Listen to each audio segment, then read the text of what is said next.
Hey everyone, I'm in the middle of a brew day and I am doing this brew because I want to try something out. I've been doing some research and I realised that I have not been taking advantage of pressurised fermentation. And people who watch this channel know that I'm quite into pressure fermentation when I can do it, but I've kind of been doing it wrong. And I'm going to try something today which is a whole new setup which really takes advantage of having a pressure fermenter.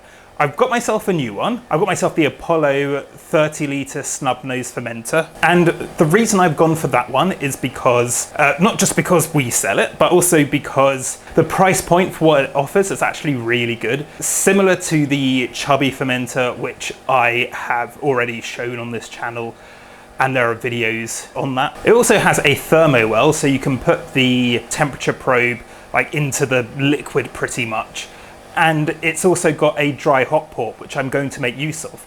It also comes with a filter on the dip tube, so you can filter out things like hop debris and bits of whatever else there might be in there. The thermowell is really good for connecting the dip tube too, so it's staying along the center of the fermenter at all times. I was considering getting a stainless steel fermenter, but I kind of realized that they're quite expensive, and I know they last a lifetime, and the plastic ones do have a lifetime on them, but the lifetime is like 2 to 3 years, and it can be longer if you take care of them.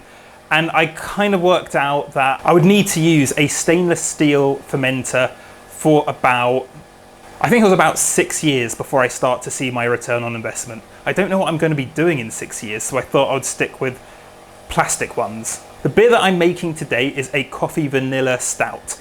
It's one that I haven't made for a while, but people seem to really enjoy.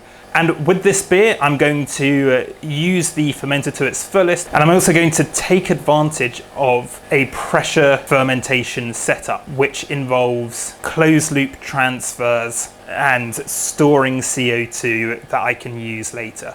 So keep watching and I'll show you how to do all these things. So I ended the brew day as I normally would. I transferred the wort into my fermenter and I let it drop from a height. And that way it splashes, so it aerates the beer a bit. And then I put the lid on and shook it even more to aerate it even more. And this helped the fermentation get off to a flying start. So I came down the next morning and it was already fermenting.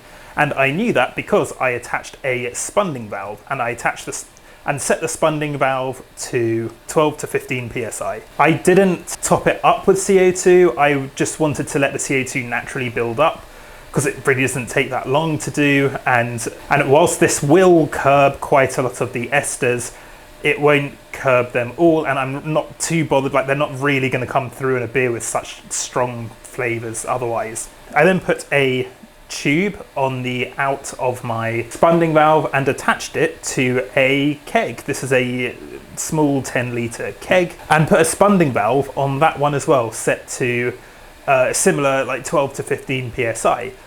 Just to be clear, if you were hoping to do this and get more gas in the keg than there is in the pressure fermenter, it's not really gonna work. If you set the keg to 25 psi, for example, it will also make the pressure fermenter go to 25 psi.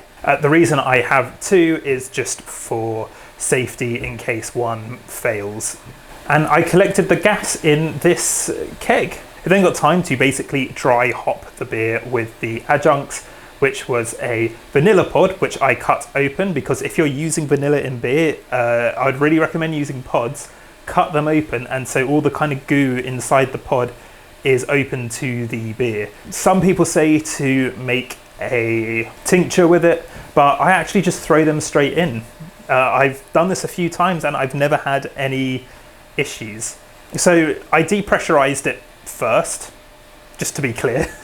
You don't want to undo the dry hop port before pressurizing, otherwise there's going to be a very loud bang and a little port lid like wedged in your face. And I then sanitized the funnel with Chem-San, put it in, and I poured in my coffee, and my coffee is just 500 grams of coffee in a litre of boiling water, which cooled down, and I just poured that in.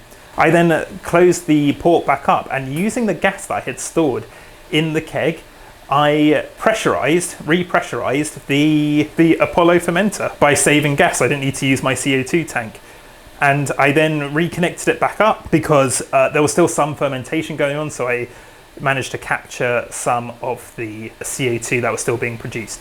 So it was about a week between dry hopping and transfer, and I did a closed loop transfer. And what I did was I took the fermenter out of the fermentation chamber and put it high up on a shelf, and I took the keg that I was going to put it in and put it below. Using the leftover gas in the keg, I then pressurized the keg that I was putting it into. So again, I could use that stored CO2 to pressurize things that needed to be pressurized, as opposed to using my CO2 tank. If I was really well organized, I would actually just plug it straight into the keg this beer was going to go in, so it's already nice and pressurized. You might find in situations where you're using a small keg like mine, you might need to just top up a small bit with your gas tank, but you're still saving on gas, and this is a pretty cool way to do it. With the keg pressurized, and I have pressurized it to slightly lower than the pressure in the fermenter, and you can do this with a spunding valve, or you can kind of guesstimate, and I just did a guesstimate. I then used what's called jump leads. Basically, I've got one for gas and one for liquid, and I plugged the liquid out of the fermenter into the liquid out of the keg and started to get it going. And if the pressure is not low enough in the keg, you can just vent it very slightly until it starts.